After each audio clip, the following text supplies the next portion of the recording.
ونستغفره ونعوذ بالله من شرور أنفسنا ومن سيئات أعمالنا من يهده الله فلا مضل له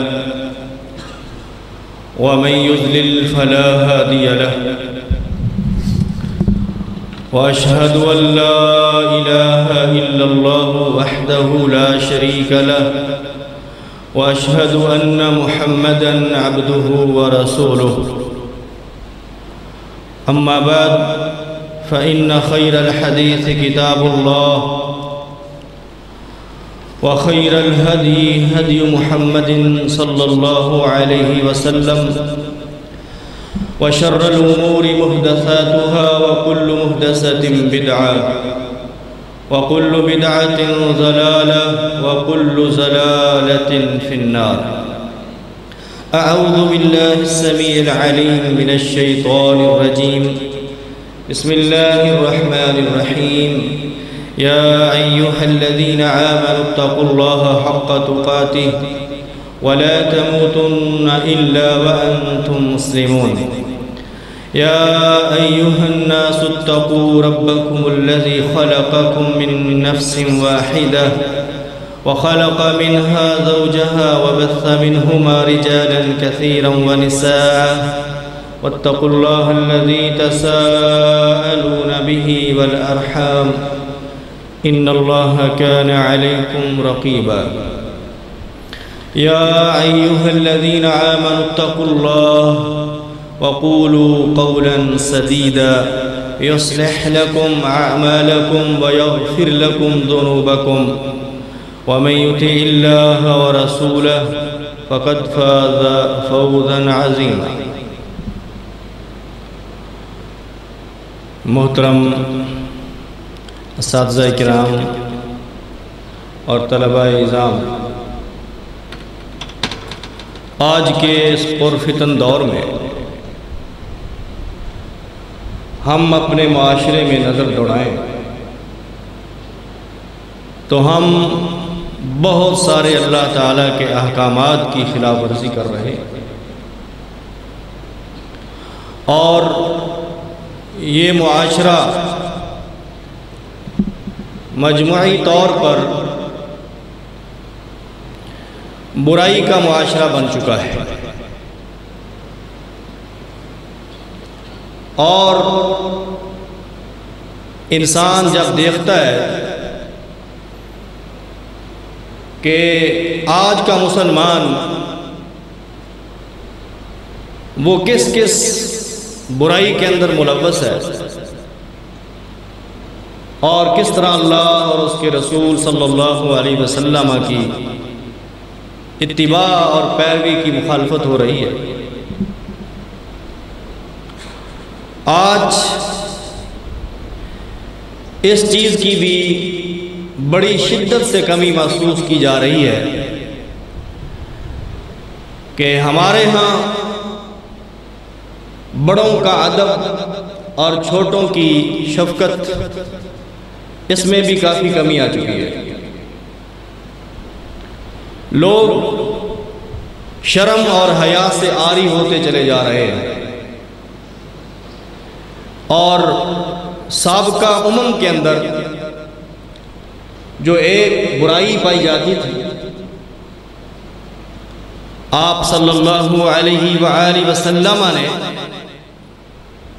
اس کو اس طرح بیان کیا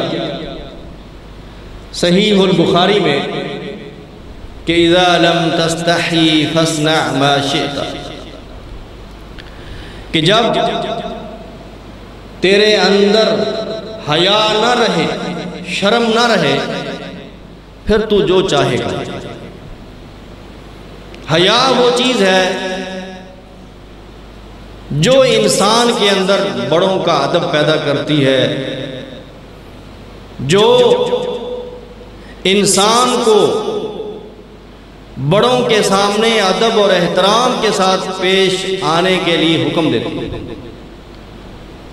مگر جب کسی انسان کے اندر حیا نہ رہے تو وہ بڑوں کا ادب نہیں کرتا، نبی کریم صلی اللہ علیہ وسلم نے ارشاد فرمایا من لم یرحم صغیرنا ولم یعکر کبیرنا فلیس منا، جو شخص ہمارے چھوٹوں پر شفقت نہیں کرتا اور ہمارے بڑوں کی توقیر نہیں کرتا، عزت نہیں کرتا۔ آپ نے کیا الفاظ ارشاد فرمائے ایسے آدمی کے بارے میں؟ فرمایا فلیس منا، وہ شخص ہم میں سے نہیں۔ میرے عزیز بھائیوں، ذرا سوچئے، کیا یہ معمولی گناہ ہے کہ آپ باوجود اس کے بڑے رحیم تھے، بڑے شفیق تھے، مگر آپ اس برائی کے لیے بہت بڑا جملہ ارشاد فرما رہے ہیں؟ وہ کیا ہے؟ فلیس منا، کہ وہ شخص ہم میں سے نہیں ہے۔ اس حدیث کو امام ترمذی نے صحیح سند کے ساتھ بیان کیا ہے۔ پھر میرے بھائیوں، ایک وجہ بڑوں کے ادب کی یہ ہے کہ ان کے ہمارے اوپر احسانات ہوتے ہیں، وہ ہمارے محسن ہوتے ہیں۔ کسی نے آپ پر مال خرچ کیا ہوتا ہے، کسی نے بچپن میں آپ کو کسی کام کے لیے منتخب کیا ہوتا ہے، کسی اچھے کام پر آپ کو لگایا ہوتا ہے، آپ کو نیکی کا حکم دیا ہوگا، برائی سے روکا ہوگا، کوئی بھلائی آپ کے ساتھ کی ہوگی۔ اور ہمارے بڑوں میں ہمارے والدین آتے ہیں، جن والدین نے ہمارے اوپر بڑی شفقت کی ہے، اور والدین کا احسان اور ان کی شفقت کی گواہی تو اللہ کا قرآن دیتا ہے کہ بچوں پر جتنے شفیق اور رحیم اس کے والدین ہوتے ہیں، دنیا میں اور کوئی نہیں ہوتا۔ اللہ تعالیٰ نے یہ مسئلہ اپنی توحید کے ساتھ اور اپنے حق کے ساتھ بیان کیا ہے۔ فرمایا وَقَضَىٰ رَبُّكَ أَلَّا تَعْبُدُوا إِلَّا إِيَّاهُ وَبِالْوَالِدَيْنِ إِحْسَانًا، تیرے رب نے یہ حکم دیا ہے کہ تم اللہ کے سوا کسی کی عبادت نہ کرو، اور اس کے ساتھ متصل دوسرا حکم جو اللہ نے جاری کیا ہے وہ کیا ہے؟ وَبِالْوَالِدَيْنِ إِحْسَانًا، کہ تم اپنے والدین کے ساتھ اچھا سلوک کرو۔ ثابت ہوا کہ والدین کے ساتھ اچھا سلوک اس کی بڑی اہمیت ہے، کیونکہ اللہ نے اس کو بڑا اونچا مقام دیا ہے۔ اما یبلغن عندک الکبر احدہما او کلاہما فلا تقل لہما اف ولا تنہرہما وقل لہما قولا کریما۔ اللہ تعالیٰ فرماتے ہیں بالخصوص والدین اس وقت آپ کی محبت کے، آپ کی شفقت کے، آپ کے تعاون کے، آپ کی صلہ رحمی کے بہت ہی مستحق ہوتے ہیں جب وہ بڑھاپے کی عمر کو پہنچ جاتے ہیں، جب وہ ضعیف ہو جاتے ہیں اور ان کا سہارا اللہ کے بعد ان کی اولاد ہوتی ہے۔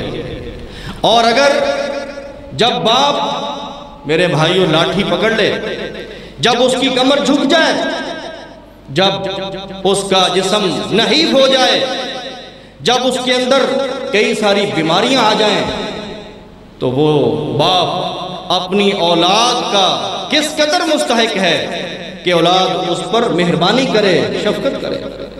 مگر وہ اولاد کس قدر میرے بھائیوں محروم اولاد ہے، بے ادب اولاد ہے، جو بڑھاپے میں اپنے والدین کو تنہا چھوڑ دیتے ہیں، جو بڑھاپے میں اپنے والدین کا خیال نہیں کرتے، صلہ رحمی نہیں کرتے، اور ان کی بیماری کا علاج نہیں کرواتے، اور ان کی جائز انسانی خواہشات اور ضروریات کا خیال نہیں کرتے۔ اس لیے اللہ نے بطور خاص بڑھاپے کا ذکر کیا ہے، اس لیے کہ جب والدین جوان ہوتے ہیں جب وہ کما رہے ہوتے ہیں تو ہر ایک ان کی عزت کرتا ہے، کیونکہ اس وقت ہمیں اپنے والدین کی ضرورت ہوتی ہے، کیونکہ ہم ان سے کچھ لے رہے ہوتے ہیں۔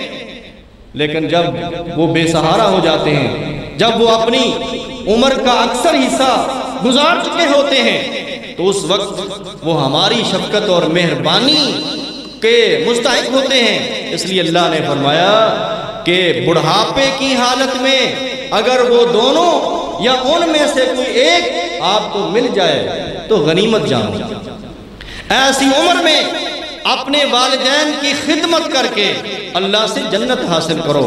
فرمایا وَلَا تَقُلْ لَهُمَا اُفٍّ، ایسی عمر میں جب وہ بوڑھے ہو جائیں ان کو اف تک نہیں کہنا۔ یہ کلمہ بہت حقیر کلمہ ہے، یعنی بالکل معمولی تکلیف کی بات بھی نہیں کرنا۔ شاید اس سے کوئی تکلیف کا چھوٹا کلمہ نہیں ہے عربی زبان میں جو اللہ نے یہاں ذکر کیا، اف تک نہیں کہنا۔ وَلَا تَنْهَرْهُمَا، جھڑکو مت اور ان سے سختی سے بات نہ کرو۔ وَقُلْ لَهُمَا قَوْلًا كَرِيمًا، بڑی نرمی سے آہستہ سے ان سے بات کرنی ہے، جھک کر بات کرنی ہے، اور پتہ چلے کہ یہ باپ ہے، یہ بیٹا ہے، یہ بیٹا ہے، اور اپنے باپ کے سامنے کیسے سر جھکا کے، آنکھوں کو جھکا کے اور الفاظ کی نرمی کے ساتھ اپنے والد سے بات کر رہا ہے، اپنی والدہ سے بات کر رہا ہے۔ اور فرمایا وَخْفِضْ لَهُمَا جَنَاحَ الذُّلِّ، نرمی کا پہلو ان کے لیے جھکا کے رکھو، یعنی عملی طور پر بھی چہرہ اور آپ کا جسم جھکا ہوا ہونا چاہیے کہ آپ کسی بڑے کے سامنے کھڑے ہیں، یہ نہیں کہ باپ کے سامنے سینہ تان کے آپ کھڑے ہیں اور باپ کی آنکھوں میں آنکھیں ڈال کر بات کر رہے ہیں، اس کی اللہ تعالیٰ اجازت نہیں دے رہا۔ فرمایا اپنے پہلو کو اپنے والدین کے سامنے جھکا کے رکھو۔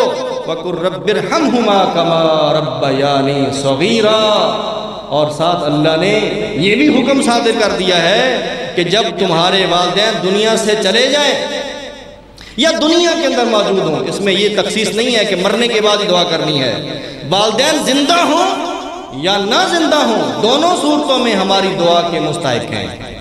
زندگی کے اندر بھی ان کے لیے دعائیں کرتے رہنا ہے اور وفات کے بعد بھی ان کے لیے دعا کرتے رہنا ہے، اور اللہ نے خود یہ دعا سکھائی ہے۔ سبحان اللہ۔ اللہ تعالیٰ کس قدر چاہتا ہے کہ اولاد اپنی والدین کے ساتھ اچھا سلوک کریں۔ فرمایا ان کے لیے دعا کیسی کرنی ہے، اور اس دعا کے اندر بھی ہمیں اللہ نے اپنا بچپن یاد دلا دیا۔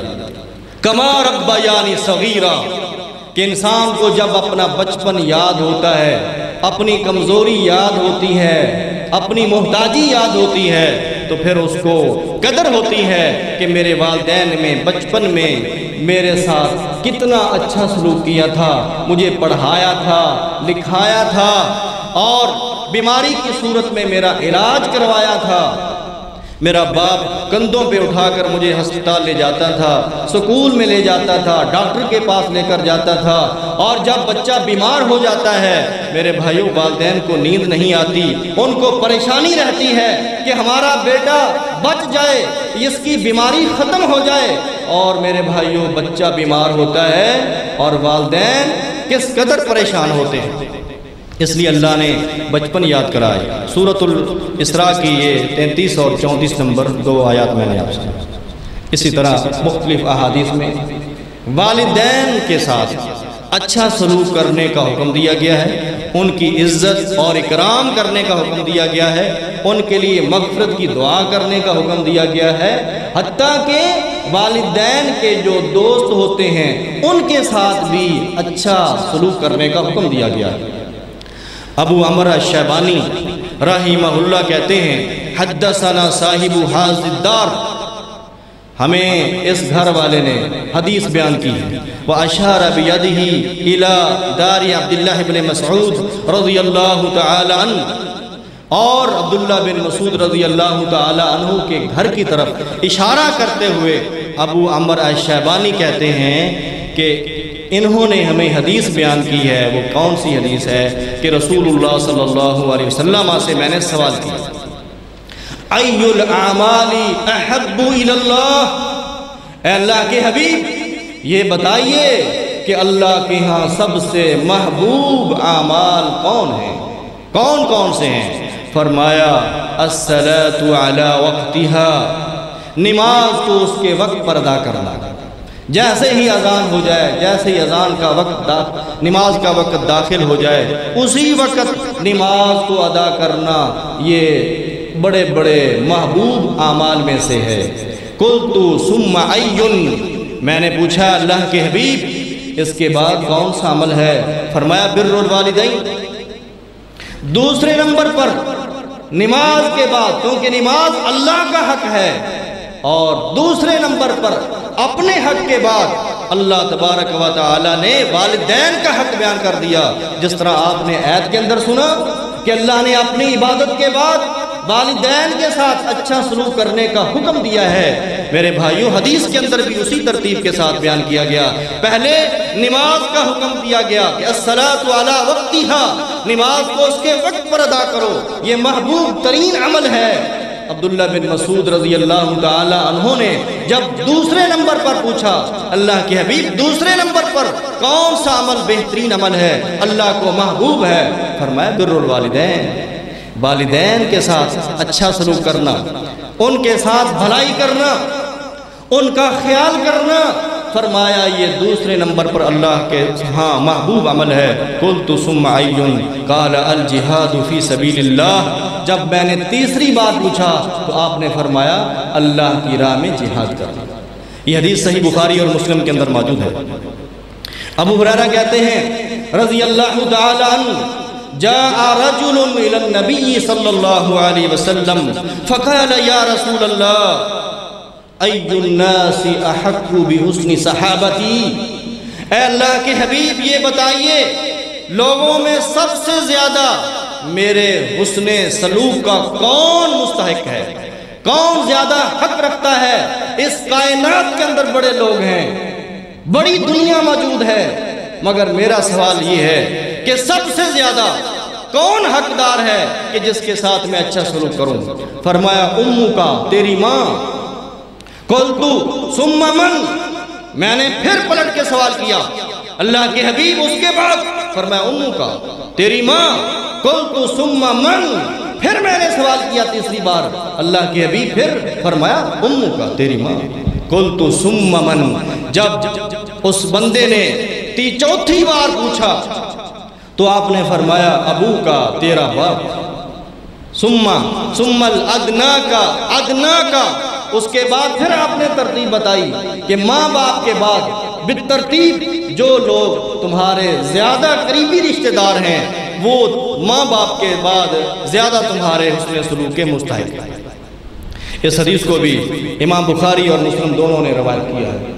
ابو ہریرہ کہتے ہیں رضی اللہ تعالی عنہ، کہتے ہیں کہ رسول اللہ صلی اللہ علیہ وسلم نے فرمایا راغم عنفہ، راغم عنفہ، راغم عنفہ، وہ بندہ تباہ ہو گیا، برباد ہو گیا، خسارے میں چلا گیا، نامراد ہو گیا۔ اللہ کے رسول صلی اللہ علیہ وسلم سے پوچھا گیا یا رسول اللہ من، اے اللہ کے حبیب وہ کون آدمی ہے جس کے متعلق آپ نے 3 بار یہ بات فرما دی کہ وہ شخص برباد ہے، تباہ ہے، ہلاک ہو چکا ہے؟ آپ نے فرمایا من ادرک والدیہ، جس نے اپنے والدین کو پایا عند الکبر احدہما او کلاہما، اپنے والدین کو جس نے پایا ان دونوں میں سے ایک کو یا دونوں کو بڑھاپے کی حالت میں، فلم یدخل الجنہ، فلم یدخل الجنہ، پھر وہ بندہ اپنے والدین کی خدمت کر کے اللہ سے جنت حاصل نہ کر سکا۔ اس کے بارے میں محمد الرسول اللہ صلی اللہ علیہ وآلہ وسلم بد دعا کر رہے ہیں اور حقیقت بیان کر رہے ہیں، یہ نہیں کہ ہوگا، ہو جائے، نہیں، فرمایا راغم عنہ، تباہ ہو گیا، برباد ہو گیا، وہ خسارے میں چلا گیا۔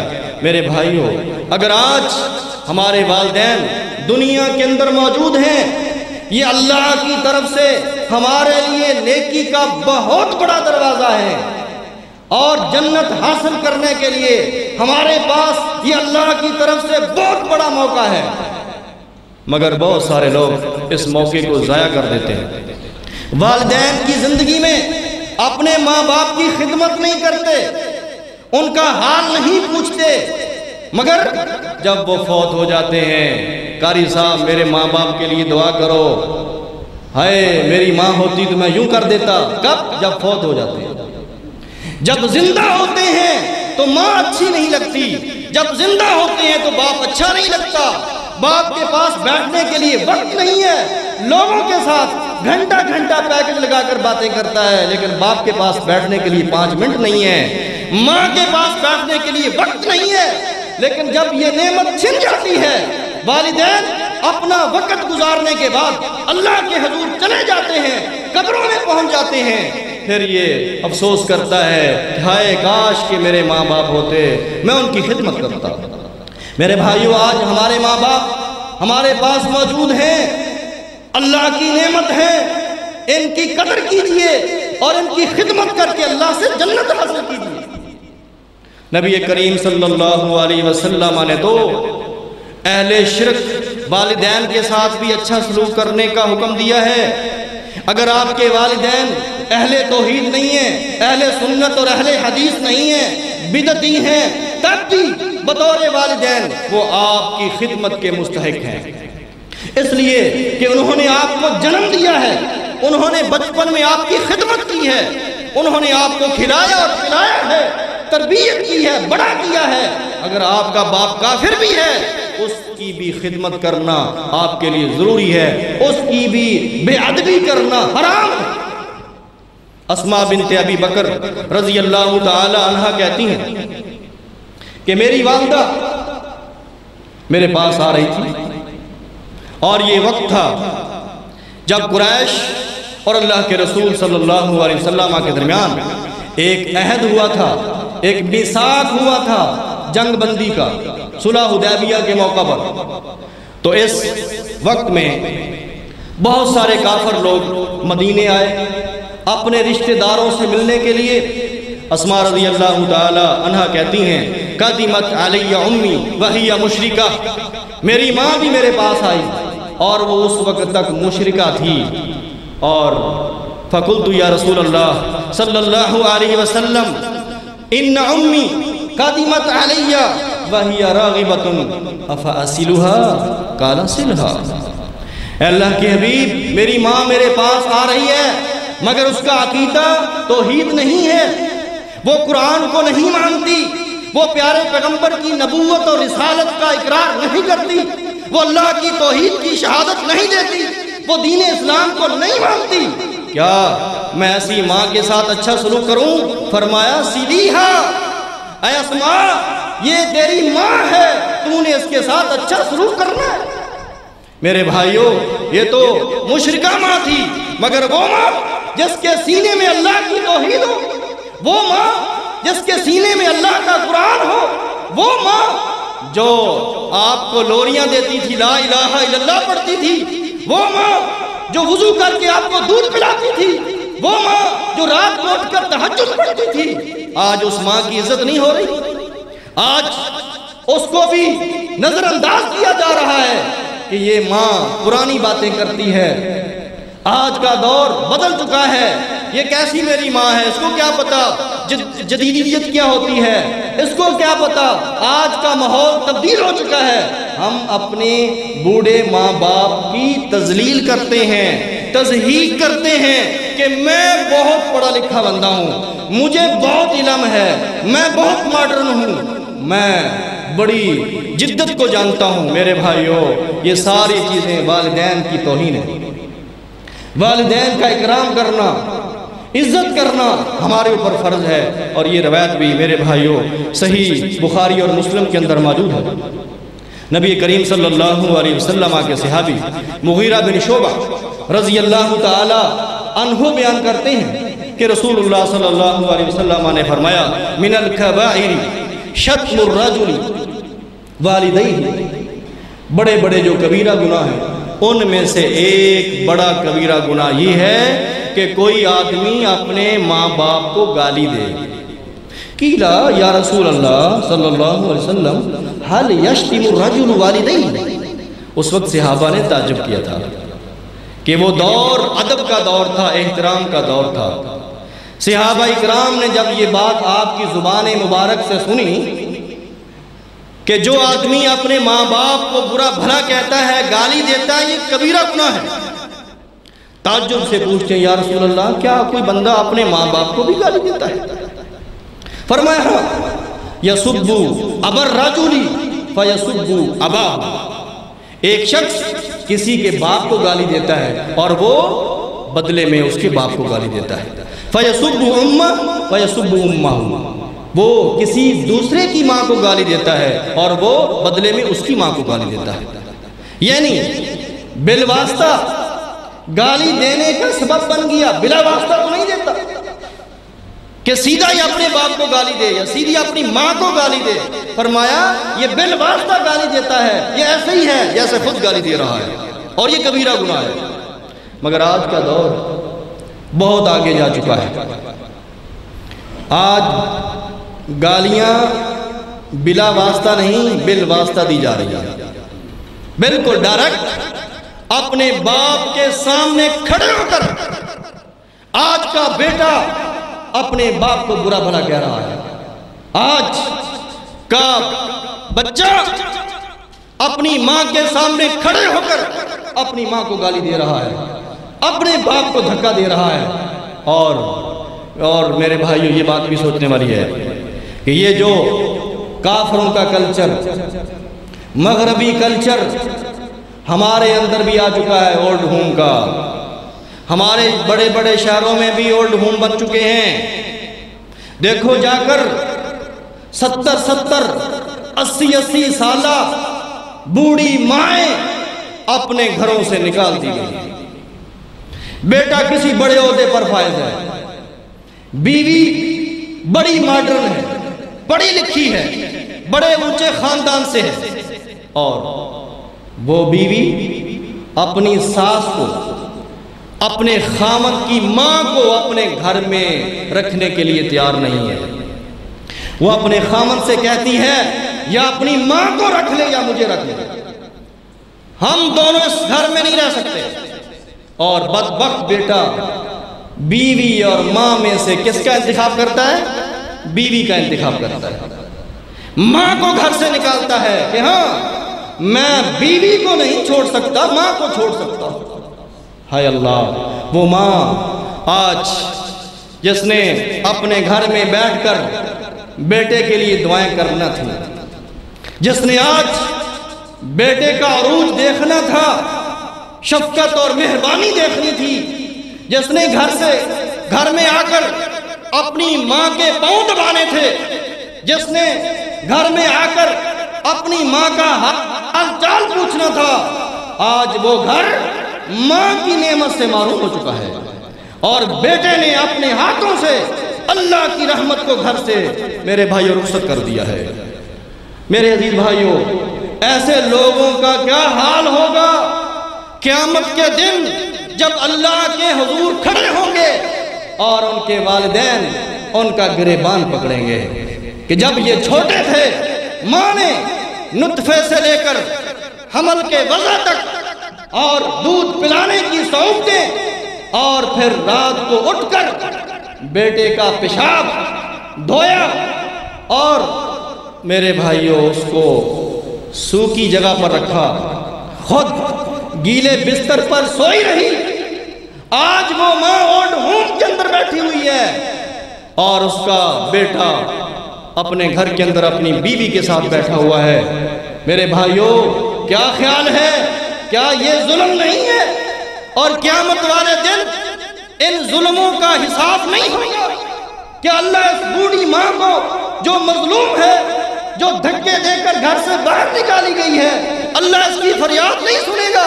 اتقی دعوت المظلوم فإنہ لیس بینہ وبین اللہ حجاب۔ اللہ کے رسول نے فرمایا معاذ بن جبل کو بھیجتے ہوئے، صحیح بخاری اور مسلم کی حدیث ہے، اے معاذ مظلوم کی بد دعا سے بچ جانا، مظلوم کی بد دعا سے بچ جانا، اس کی ہاں سے بچ جانا، کیونکہ اللہ اور اس کے درمیان کوئی پردہ نہیں ہے۔ آج کتنے ہی بد نصیب اور محروم لوگ بجائے اس کے کہ ان کے والدین ان کو دعائیں دیں، ان کو بد دعائیں دے رہے ہیں۔ کتنے بد نصیب ہیں وہ لوگ۔ تو آئیے میرے بھائیو، ہم اللہ کے حضور توبہ کریں، اللہ کے سامنے یہ عہد کریں کہ ہم اپنے والدین کا ادب بجا لائیں گے، ان کا احترام کریں گے، ان کی عزت کریں گے، ان کا ہر حکم جو کتاب و سنت کے خلاف نہ ہو اس کو تسلیم کریں گے۔ رسول اللہ صلی اللہ علیہ وسلم نے ایک واقعہ بیان کیا نا، عبداللہ بن دینار رضی اللہ تعالی جو تابعی عبداللہ بن عمر رضی اللہ تعالی عنہما کے شاگرد ہیں، صحیح مسلم میں یہ واقعہ موجود ہے کہ جو لوگ ادب اور احترام کرتے ہیں وہ کس حد تک کرتے ہیں۔ عبداللہ بن دینار کہتے ہیں کہ ہم مکہ اور مدینے کے درمیان ایک سفر میں تھے اور عبداللہ بن عمر ہمارے ساتھ تھے۔ ایک عرابی کے ساتھ ملاقات ہو گئی تو سیدنا عبداللہ بن عمر رضی اللہ تعالی عنہما نے اپنا عمامہ اس عرابی کو دے دیا، اپنا گدھا جس پر وہ سوار تھے اس عرابی کو دے دیا۔ ہم نے کہا اے عبداللہ، یہ تو عرابی لوگ جو ہیں معمولی چیز پر خوش ہو جاتے ہیں اور آپ نے اس کو اپنی پگ بھی دے دی اور آپ نے اس کو اپنی سواری گدھا بھی دے دیا، کیا خاص بات ہے؟ سنیے، جن کے دلوں میں ادب اور احترام ہوتا ہے، جنہوں نے قرآن اور سنت کو پڑھا ہوتا ہے اور عمل کرنا ہوتا ہے، سیدنا عبداللہ بن عمر کہتے ہیں کہ یہ میرا دوست نہیں ہے، یہ میرا کوئی رشتہ دار نہیں ہے، اس کے پیچھے پیارے پیغمبر کی ایک حدیث ہے، وہ کیا ہے؟ ان ابر البر صلۃ الرجل اہل ود ابیہ۔ آپ نے فرمایا تھا کہ بڑی بڑی نیکیوں میں سے ایک نیکی یہ بھی ہے کہ انسان ان لوگوں کے ساتھ اچھا سلوک کرے جو اس کے باپ کے دوست ہوں، جو اس کے باپ کے دوست ہوں۔ یہ جو عرابی ہے جس کو میں نے اپنی سواری دے دی ہے، جس کو میں نے اپنی پگڑی دے دی ہے، فرمایا یہ میرے باپ عمر کا دوست تھا، اس لیے میں نے اس کے ساتھ یہ سلوک کیا ہے۔ سوچئے ذرا، آج ہمارے دلوں کے اندر یہ جذبہ موجود ہے کہ میں اپنے باپ کے علاوہ اپنے باپ کے بھائی کے ساتھ اچھا سلوک کروں، اپنے باپ کی بہن کے ساتھ اچھا سلوک کروں، آپ کے باپ کے چچا زاد، ماموں زاد، خالہ زاد کے ساتھ اچھا سلوک کروں۔ ہم تو خود اپنے باپ کی عزت نہیں کرتے، باپ کے رشتہ داروں کی عزت کیسے کریں گے؟ باپ کے دوستوں کی عزت کیسے کریں گے؟ باپ کے ہمسایوں کی عزت کیسے کریں گے؟ ہمارے اندر تو اتنا جذبہ نہیں ہے کہ صرف ہم اپنے باپ کی عزت کریں۔ یہ واقعہ صحیح مسلم کے اندر موجود ہے۔ نبی کریم صلی اللہ علیہ وسلم نے والدین کی خدمت، رشتہ داروں کے ساتھ اچھا سلوک کرنا، اس کے کچھ فائدے بھی بتائے۔ فرمایا من احب ان یبسط له رزقه وینسع له فی اثرہ فلیصل رحمہ۔ جو آدمی یہ پسند کرتا ہے کہ اس کے رزق میں اضافہ کر دیا جائے، بڑھا دیا جائے اور اس کی عمر کے اندر اضافہ کیا جائے، وہ کیا کرے؟ فرمایا فلیصل رحمہ، وہ صلہ رحمی کرے۔ اور صلہ رحمی میں سب سے پہلے نمبر پر، جس طرح کہ آپ حدیث سن چکے ہیں بخاری اور مسلم کے حوالے سے، والدین آتے ہیں۔ سب سے پہلے نمبر پر والدین آتے ہیں صلہ رحمی میں۔ جو آدمی یہ چاہتا ہے کہ اس کی غربت دور ہو جائے، اس کی پریشانیاں ختم ہو جائیں، رزق کا غم ختم ہو جائے، میرے بھائیوں اپنے والدین کے پاؤں دبائے، اپنے والدین کی خدمت کرے، اپنے والدین سے دعائیں لے، اللہ اس کے کاروبار میں برکت ڈال دے گا اور اس کی بیماریاں ختم کر دے گا، اللہ اس کو صحت دے دے گا اور اللہ تعالیٰ اس کی عمر میں اضافہ کر دے گا۔ تو میرے بھائیوں، آج ہم دیکھتے ہیں کہ لوگ دوسروں کو کہتے پھرتے ہیں کہ جی قاری صاحب، مولوی صاحب میرے لیے دعا کرو، میرا کاروبار نہیں چل رہا۔ تیرے والدین زندہ ہیں، تیرے والدین زندہ ہیں تو تجھے کسی اور سے دعا کروانے کی کیا ضرورت ہے؟ تیری ماں گھر میں بیٹھی ہوئی ہے، تیرا باپ گھر میں بیٹھا ہوا ہے، ماں باپ کے علاوہ خلوص دل سے کوئی دعا نہیں کر سکتا میرے بھائیو۔ اور وہ آپ کے اتنے مخلص دوست ہیں کہ ان کو کوئی لالچ نہیں ہے آپ سے دعا کرنے کا، ان کو کوئی لالچ نہیں ہے۔ بغیر لالچ کے، بغیر کسی دباؤ کے اگر کوئی بندہ آپ کے لیے دعائیں کرتا ہے آپ کے بغیر کہنے کے، تو وہ آپ کے والدین ہیں۔ بیٹا جب گھر سے باہر جاتا ہے والدہ کو پریشانی ہو جاتی ہے، باپ پریشان ہے کہ کیا ہو گیا، میرا بیٹا آج گھر نہیں آیا، پہلے تو اتنے بجے آ جاتا تھا۔ ماں پریشان ہے، باپ پریشان ہے، کوئی اور بھی پریشان ہوتا ہے؟ آپ کی بیوی پریشان نہیں ہوگی، آپ کی اولاد پریشان نہیں ہوگی آپ کے دیر آنے سے، مگر آپ کی ماں پریشان ہے، آپ کا باپ پریشان ہے، اس لیے کہ تم ان کی اولاد ہو، انہوں نے تم کو جنم دیا ہے، اس لیے ان کے دلوں کے اندر جو محبت موجود ہے وہ کسی اور کے اندر نہیں ہو سکتی۔ آئیے میرے بھائیوں، اس گناہ سے توبہ کرو۔ یہ جو بے ادبی والا ماحول پیدا ہو چکا ہے، یہ جو والدین کے سامنے ہم آنکھیں کھول کر باتیں کرتے ہیں اور سینہ تان کر باتیں کرتے ہیں اور ان کی نافرمانی کرتے ہیں، توبہ کرو۔ اگر تم اس گناہ سے توبہ نہیں کرو گے، این ممکن ہے کہ اللہ تمہیں اس دنیا کے اندر کسی مصیبت کے اندر، کسی فتنے کے اندر مبتلا کر دے۔ اور یہ ہو چکا ہے، یہ کوئی ہوائی بات نہیں ہے، صحیح بخاری اور مسلم میں یہ روایت موجود ہے، جریج کا ایک قصہ موجود ہے۔ رسول اللہ صلی اللہ علیہ وسلم نے بیان کیا ہے کہ جریج کی والدہ نے ان کو بلایا اور وہ نماز پڑھ رہے تھے، بہت نیک آدمی تھے، پہلے گزری ہوئی امتوں کے اندر ایک نیک آدمی جریج بہت پرہیزگار آدمی تھا۔ اور ایک دن اس کی والدہ کہنے لگی، اے جریج نماز پڑھ رہا تھا، نفلی نماز۔ جریج نے کہا، اللہم امی و صلاتی، یا اللہ میں کیا کروں، ایک طرف تو میں تیری نماز پڑھ رہا ہوں اور ایک طرف میری ماں مجھے بلا رہی، کیا کروں؟ تو اس نے نماز نہ چھوڑی اور نماز جاری رکھی اور والدہ چلی گئی۔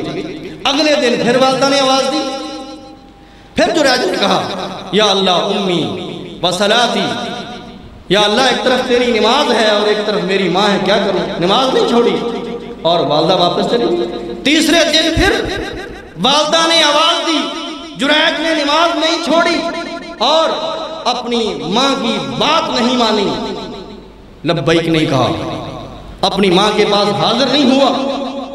ماں نے تیسری دفعہ جب یہ دیکھا کہ جریج میری بات نہیں سن رہا، اس کی زبان سے ایک بد دعا نکل گئی، جریج جا، تجھے بدکار عورتوں کا منہ دیکھنا پڑے۔ کیا ہوا؟ اللہ کا کرنا ایسا ہوا کہ وہاں کے لوگوں نے جریج کو بدنام کرنے کا منصوبہ بنایا اور اس کی خاطر ایک عورت کو تیار کیا کہ وہ اس کے ساتھ گناہ کرے اور بعد میں ہم جریج کو پکڑ لیں۔ مگر جریج نیک آدمی تھا، اس نے تو اس گناہ سے انکار کر دیا، مگر وہ عورت پھر بھی باز نہ آئی، اس نے ایک چرواہے کے ساتھ گناہ کیا اور 9 مہینوں کے بعد جب بچہ جنم دیا، بچہ لے کر آ گئی قوم کے پاس کہ یہ جریج کا بیٹا ہے۔ قوم تو پہلے ہی تیار تھی کہ کوئی بہانہ بنے، جس طرح آج ہم تیار ہوتے ہیں کہ مولوی صاحب کے لیے، قاری صاحب کے لیے کوئی بہانہ ہو تو ہم چڑھائی کر دیں، دیکھو جی مولوی ایسے ہوتے ہیں، دیکھو جی مدارس والے کیا کر رہے ہیں، مسجدوں میں کیا ہو رہا ہے، یہ کیا کر رہے ہیں۔ ہم تیار بیٹھے ہیں کہ کوئی نہ کوئی ہمیں بات کرنے کے لیے کچھ سہارا مل جائے. تو بس ان کے ہاتھ میں تو بڑا موقع آ گیا. وہ تو اسی طاق میں بیٹھے ہوئے تھے. جو حاسدین تھے، جو جریج کو بدنام کرنا چاہتے تھے، آ گئے. جریج یہ کیا کر دیا تو نے؟ بڑا نیک بنا پھرتا ہے، اور یہ بیٹا ناجائز بیٹا یہ تیرا ہے. تو نے اس عورت کے ساتھ زنا کیا ہے. اور وہ عورت خود پیش ہو گئی کہ ہاں یہ جریج کا بیٹا ہے. لوگ شروع ہو گئے، اپنے ہتھوڑے لائے، کسیاں لے کر آ گئے. جریج جس کمرے کے اندر عبادت کرتے تھے اس کو گرا دیا گیا، جریج کو پکڑ لیا گیا. جریج نے کہا کیا بات ہے؟ کہا یہ سنو یہ عورت کیا کہتی ہے. بس جریج کا اتنا ہی امتحان تھا، کیونکہ ماں کی جو بد دعا تھی وہ پوری ہو گئی. کہا کیا بات ہے؟ کہا یہ عورت کہتی ہے یہ تیرا بیٹا. کہا لاؤ اس بیٹے کو. وہ بچہ لایا گیا اور جریج نے اس سے پوچھا اے بچے بتا تیرا باپ کون ہے؟ تو وہ بچہ کہنے لگا کہ میرا باپ فلاں چرواہا ہے. اس نے بول کر بتایا. اللہ کے رسول صلی اللہ علیہ وسلم نے فرمایا وہ 3 بچے جو مہد میں بولے، گود میں بولے، کہ ابھی تک بچے بولنے کی عمر کو نہیں ہوتے، مگر 3 بچوں نے مہد کے اندر گفتگو کی ہے. ان میں ایک صاحب جریج ہے کہ جس نے بول کر کہا تھا 1 دن کا بچہ وہ کہنے لگا کہ میرا باپ جریج نہیں فلاں چرواہا ہے. جب انہوں نے یہ بات سنی تو وہ کہنے لگے ہم سے غلطی ہو گئی، اور پھر اس کی منتیں کرنے لگ گئے کہ ہم تیرا یہ کنیسہ، تیرا یہ معبد خانہ، ہم اس کو سونے اور چاندی سے بنا دیتے ہیں. مگر جریج نے کہا نہیں، جس طرح کا پہلے کا تھا مٹی کا ویسے ہی بنا دو. تو یہ حدیث بتلا رہی ہے کہ انسان کو اپنے ماں باپ کی نافرمانی نہیں کرنی چاہیے. اگر آپ اللہ کے ولی بھی ہیں، جس طرح جریج تھے، نیک آدمی تھے، اللہ کے ولی تھے، مگر نماز پڑھ رہے تھے، نماز نفلی نماز، تو آپ علماء کا یہی فتویٰ ہے کہ اگر آپ سنتیں پڑھ رہے ہیں، نوافل پڑھ رہے ہیں، اور آپ کے باپ نے آپ کو آواز دے دی ہے، آپ کی ماں نے آپ کو آواز دے دی ہے، آپ کو نفلی نماز توڑ کر اپنے باپ کی بات سننی چاہیے. آپ کو نفلی نماز توڑ کر اپنی ماں کی بات سننی چاہیے، ورنہ آپ فتنے کا شکار ہو سکتے ہیں. کیونکہ یہ نماز فرض نہیں ہے، مگر ماں باپ کی بات ماننا، ان کی آواز پر لبیک کہنا یہ فرض ہے. اللہ نے اس کا حکم دیا ہے. میرے بھائیو اس لیے بچیے کہ کہیں ہم بھی اس فتنے کا شکار نہ ہو جائیں. رسول اللہ صلی اللہ علیہ وسلم نے فرمایا، جبیر بن مطعم رضی اللہ تعالی عنہ فرماتے ہیں کہ رسول اللہ صلی اللہ علیہ وسلم فرماتے ہیں لا يدخل الجنت قاتل. یہ حدیث بھی صحیح بخاری اور مسلم کی ہے. فرمایا جو شخص قاطع رحم ہے، جو انسان رشتہ داریوں کو توڑتا ہے، آپ نے فرمایا وہ جنت میں نہیں جائے گا. سوچو میرے بھائیو، یہ کوئی معمولی جرم نہیں ہے. اپنے ماں باپ کا دل دکھانا، ان کی نافرمانی کرنا، ان کی بے ادبی کرنا، ان کی جائز بات کو نہ ماننا، یہ کوئی معمولی گناہ نہیں ہے. آپ فرما رہے ہیں لا يدخل الجنہ، وہ جنت میں داخل نہیں ہوگا.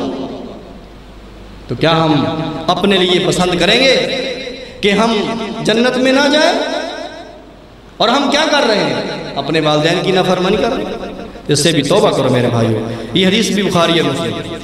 اور پھر نبی کریم صلی اللہ علیہ وسلم نے یہ بھی فرما دیا کہ انسان جب کسی سے اچھا سلوک کرتا ہے، اپنے والدین ہو گئے، بہن بھائی ہو گئے، دیگر رشتہ دار ہو گئے، تو ان میں ایسے لوگ بھی ہوتے ہیں جو آپ سے اچھا سلوک نہیں کریں گے.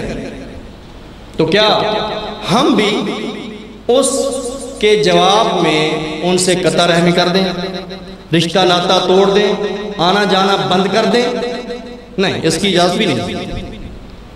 آپ نے فرمایا، صحیح بخاری اور مسلم کی حدیث ہے، لیس الواصل بالمقافی انما الواصل الذی اذا قطع رحمہ وصلہ فرمایا وہ بندہ حقیقت میں صلہ رحمی کرنے والا نہیں ہے جو برابری کی بنیاد پر کر رہا ہے، کہ جس کے ساتھ صلہ رحمی کی جاتی ہے وہ بھی آپ کے ساتھ کر رہا ہے، وہ آپ کی دعوت کرتا ہے، آپ اس کی دعوت کرتے ہیں، وہ آپ کے گھر آتا ہے، آپ اس کے گھر آتے ہیں، وہ آپ کو تحفے بھیجتا ہے، آپ بھی اس کو تحفے بھیج رہے ہیں، وہ آپ کے گھر میں آ کر ملاقات کرتا ہے، آپ بھی اس سے گھر میں جا کر ملاقات کر، یہ برابری کا تعلق ہے، یہ برابری کی صلہ رحمی ہے۔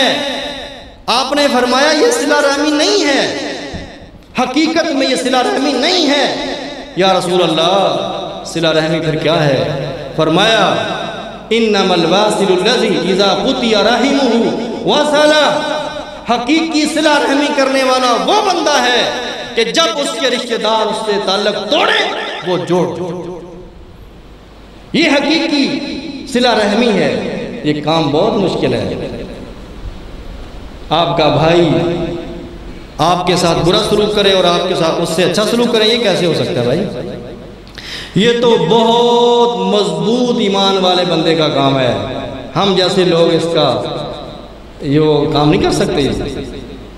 ہمارے لیے یہ بہت مشکل ہے کہ میں اس بندے کے پاس جاؤں جو مجھے گالی دیتا ہے، میرے ساتھ برا سلوک کرتا ہے، میری غیبت کرتا ہے، میں اس کے پاس جاؤں اور اس کا حال چال پوچھوں، یہ کیسے ہو سکتا ہے؟ ہم اس کے متحمل نہیں ہیں۔ مگر آپ نے فرمایا حقیقی صلہ رحمی کرنے والا وہی شخص ہے جب اس سے تعلق توڑ دیا جائے تو بندہ اس سے تعلق جوڑ کر رکھے، یہ حقیقی ہے۔ صحیح مسلم میں حدیث ہے، ایک آدمی اللہ کے رسول کے پاس آتا ہے، کہتا ہے یا رسول اللہ صلی اللہ علیہ وسلم ان لی قرابہ، میرے کچھ ایسے رشتہ دار ہیں، اصلہم ویقطعونی، میں تو ان کے ساتھ صلہ رحمی کرتا ہوں مگر وہ مجھ سے تعلق توڑتے ہیں، احسنوا الیہم ویسیئونی، میں ان کے ساتھ اچھا سلوک کرتا ہوں اور وہ میرے ساتھ برا سلوک کرتے ہیں، وَأَحْلُمُ عَنْهُمْ وَيَجْهَلُونَ عَلَيَّ، میں بردباری سے کام لیتا ہوں، صبر سے کام لیتا ہوں مگر وہ میرے اوپر جہالت کرتے رہتے ہیں۔ اللہ اکبر۔ رسول اللہ صلی اللہ علیہ وسلم نے کیا فرمایا کہ ٹھیک ہے، ٹھیک ہے جی، برابری ہو رہی ہے اور تو بھی ان سے تعلق توڑ دے، کیونکہ وہ تجھے برا کہتے ہیں، پھر تو ان کو اچھا کیوں کہتا ہے؟ جب وہ تیرے پاس نہیں آتے تو ان کے پاس کیوں جاتا ہے؟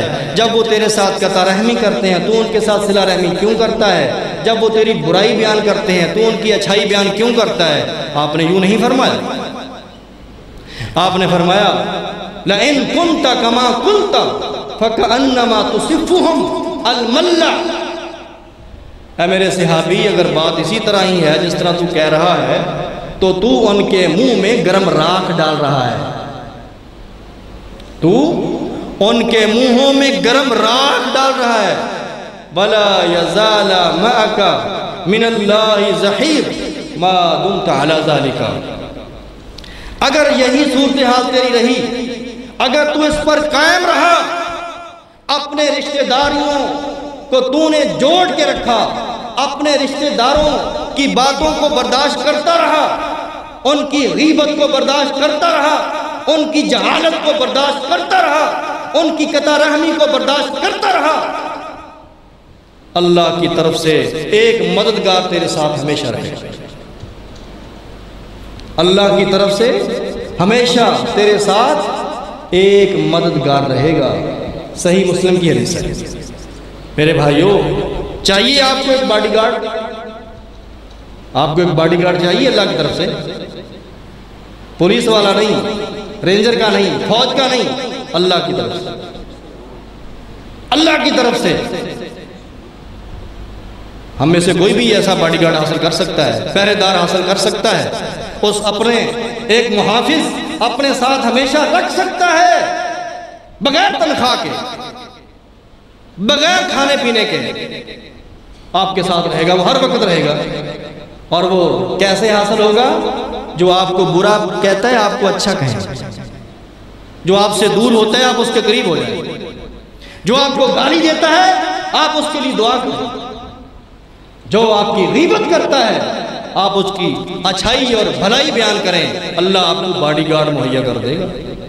اور یہ پیارے پیغمبر کی بات ہے، کسی ایرے گہرے کی بات نہیں ہے، اور یہ کوئی حکایت نہیں، کوئی من گھڑت روایت نہیں ہے، کوئی قصہ اور کہانی نہیں ہے، بلکہ یہ پیارے پیغمبر کی زبان مبارک سے نکلی ہوئی حقیقی اور سچی بات ہے صلی اللہ علیہ وسلم. نبی کریم صلی اللہ علیہ وسلم کے ایک صحابی عبداللہ بن عمر رضی اللہ تعالی بڑے ہی متبع سنت ہیں، حدیث اور سنت کے بڑے شہدائی ہیں، آپ کی سنتوں کا بڑا خیال رکھنے والے ہیں. کہتے ہیں ان لی امراتا، میری ایک بیوی تھی، وانا احبھا، اور مجھے بڑی پسند تھی، مجھے اس سے محبت تھی. وکان عمر یکرہھا، مگر میرا باپ عمر اس کو پسند نہیں کرتا. عمر اپنی بہو کو پسند نہیں کرتا تھا، میری بیوی کو میرا باپ پسند نہیں کرتا تھا. اور اس نے مجھے کہا عبداللہ اپنی اس بیوی کو طلاق دے دے. فابیت، میں نے کہا نہیں، میں طلاق نہیں دوں گا. کیوں؟ میری بیوی ہے، مجھے اس سے محبت ہے. فَأَتَى عُمَرُ النَّبِيَّ صلی اللہ علیہ وسلم، تو سیدنا عمر رضی اللہ تعالی عنہ اللہ کے رسول صلی اللہ علیہ وسلم کے پاس چلے گئے اور ان کو جا کر بیان کر دیا کہ میں عبداللہ کو کہتا ہوں کہ اپنی بیوی کو طلاق دے دے، پر عبداللہ میری بات نہیں مانتا، اپنی بیوی کو طلاق نہیں دیتا. سوچئے اور سنیے اسلام میں باپ کی کیا حیثیت ہے، اسلام میں باپ کی کیا قدر و قیمت ہے. پیارے پیغمبر نے فرمایا مجھے بلا کر عبداللہ اپنے باپ کی بات مان اور اپنی بیوی کو طلاق دے. کیا ہم ایسا کرنے کے لیے تیار ہیں؟ کیا ہم اپنے باپ کو خوش کرنے کے لیے، راضی کرنے کے لیے کہ اگر واقعی میری بیوی کے اندر کوئی عیب ہے، اس کے اندر کوئی شرعی عیب ہے اور میرے باپ کو وہ بہو پسند نہیں ہے، تو میں اپنے باپ کے کہنے پر اپنی بیوی کو طلاق دے دوں؟ یہ شان ہے اسلام کے اندر باپ کی، یہ عظمت ہے باپ کی میرے بھائیوں، جس کو آج ہم نے بھلا دیا ہے. اور اس سے پہلے بھی آپ نے صحیح بخاری میں ایک واقعہ سنا ہوگا، سیدنا ابراہیم اور سیدنا اسماعیل، یہ بھی باپ بیٹے ہیں نا. جس طرح عبداللہ عمر کا بیٹا ہے، اسی طرح اسماعیل ابراہیم کا بیٹا ہے. بالکل وہی واقعہ ان کے ساتھ بھی پیش آیا جب ابراہیم علیہ السلام اپنی بیوی کو اور اپنے بیٹے اسماعیل کو مکہ میں چھوڑ کر چلے گئے اور پھر آتے جاتے رہتے تھے. اسماعیل نے شادی کر لی اور ایک دفعہ ابراہیم اپنے بیٹے اسماعیل کے گھر آئے اور اسماعیل موجود نہیں تھے اور ان کی بیوی موجود تھی، ابراہیم علیہ السلام کی بہو موجود تھی. ابراہیم علیہ السلام پوچھتے ہیں کہاں اسماعیل؟ کہنے لگی کہ وہ شکار پر گئے. کیسا گزر بسر ہو رہا ہے؟ باجی برے حالات ہیں، ماڑے حالات ہیں. تنگی کا شکوہ کیا، ناشکری کی. ابراہیم علیہ السلام خلیل اللہ تھے، اللہ کے پیغمبر تھے، بڑے سمجھدار تھے، ذہین و فطین تھے، اللہ کے نبی تھے، اللہ کے خلیل تھے. اور اچھا شکوہ کر رہی ہے اپنے خامند کا، تو فرمایا کہ جب اسماعیل گھر آئے تو ان کو کہنا کہ اپنے دروازے کی دہلیز بدل لے. اشارے میں بات سمجھا دی. جب اسماعیل علیہ السلام واپس پلٹ کر گھر آتے ہیں، پوچھا کوئی گھر آیا تھا؟ کہاں ایک بابا جی بزرگ آئے تھے. اچھا کوئی بات ہوئی؟ ہاں جی کچھ بات انہوں نے کی ہے. گھر کے حالات کے بارے میں بات کی ہے، پوچھا ہے، میں نے یہ جواب دیا ہے، کوئی پیغام؟ کہا ایک پیغام دے کر چلے گئے۔ کیا پیغام ہے؟ کہا پیغام یہ دے کر چلے گئے کہ میرے بیٹے کو کہنا اپنے دروازے کی دہلیز کو بدل لے۔ کہا اچھا جا پھر تجھے طلاق ہے۔ میرا باپ مجھے یہی سمجھا کر گیا ہے۔ اسماعیل نے اپنے باپ کے کہنے پر اپنی بیوی کو طلاق دے دی ہے، کیونکہ باپ بڑی عظمت والا ہے، اس کا حکم اونچا ہے، اس کی بات مانی جائے گی۔ اور یہ تھے اسماعیل، یہ تھے اسماعیل علیہ السلام۔ کتنی تابعداری ہے۔ باپ کہتا ہے اسماعیل میں نے خواب میں دیکھا ہے کہ میں تجھے ذبح کر رہا ہوں، کیا خیال ہے؟ انظر ماذا ترى، کیا رائے ہے تیری، کیا خیال ہے؟ سنیے، جن بیٹوں کی تربیت اسلامی نہج پر ہوتی ہے، جو بیٹے باپ کی عظمت کو جانتے ہیں، جو بیٹے قرآن اور حدیث کو جانتے ہیں، باپ کی شان اور قدر کو جانتے ہیں۔ بیٹے نے کیا جواب دیا؟ یا ابت افعل ما تؤمر، اے میرے باپ، اگر اللہ نے آپ کو یہ حکم دے دیا ہے کہ اپنے بیٹے کو ذبح کر دے، پھر تجھے مجھے پوچھنے کی کوئی ضرورت نہیں ہے۔ اے ابا جان میں تیار ہوں، میں ذبح ہونے کے لیے تیار ہوں۔ بیٹا تیار ہو گیا، باپ نے چھری پکڑ لی، بیٹے کو زمین پر لٹا لیا۔ باپ اپنے بیٹے کو ذبح کرنے کے لیے چھری ہاتھ میں پکڑ کر بالکل گردن پر چلانے کے لیے تیار ہو جاتا ہے۔ آسمان سے اللہ نے وحی کر دی کہ ابراہیم تو نے اپنا خواب سچا کر دکھایا ہے، چھوڑ دے، تو امتحان میں پاس ہو گیا ہے۔ یہ مثالیں ہیں ہماری تاریخ کی کہ کس طرح ہماری تاریخ اسلامی کے اندر ادب اور احترام پایا جاتا ہے، کیسے والدین کی عزت کی جاتی ہے۔ ہماری پوری تاریخ اسلامی کے اندر آدم سے لے کر آخری پیغمبر محمد رسول اللہ صلی اللہ علیہ وسلم تک کوئی اولڈ ہوم نہیں ہے، کسی پیغمبر کی شریعت میں نہیں ہے کہ جب تمہارے باپ بوڑھے ہو جائیں تو گھر سے نکال دو، نہیں۔ فرمایا ان الجنت تحت امہاتکم، نسائی میں صحیح حدیث ہے، آپ نے فرمایا تمہاری جنت جو ہے تمہاری ماؤں کے قدموں کے نیچے ہے۔ اگر اللہ کے ہاں جنت چاہتے ہو، اپنے بوڑھے ماں باپ کی خدمت کرو، ان کے پاؤں دباؤ، ان کے سامنے ادب اور احترام سے بات کرو اور ان کی ہر خواہش کو پورا کرو جو شریعت کے مطابق ہو، اللہ تمہیں جنت دے دے۔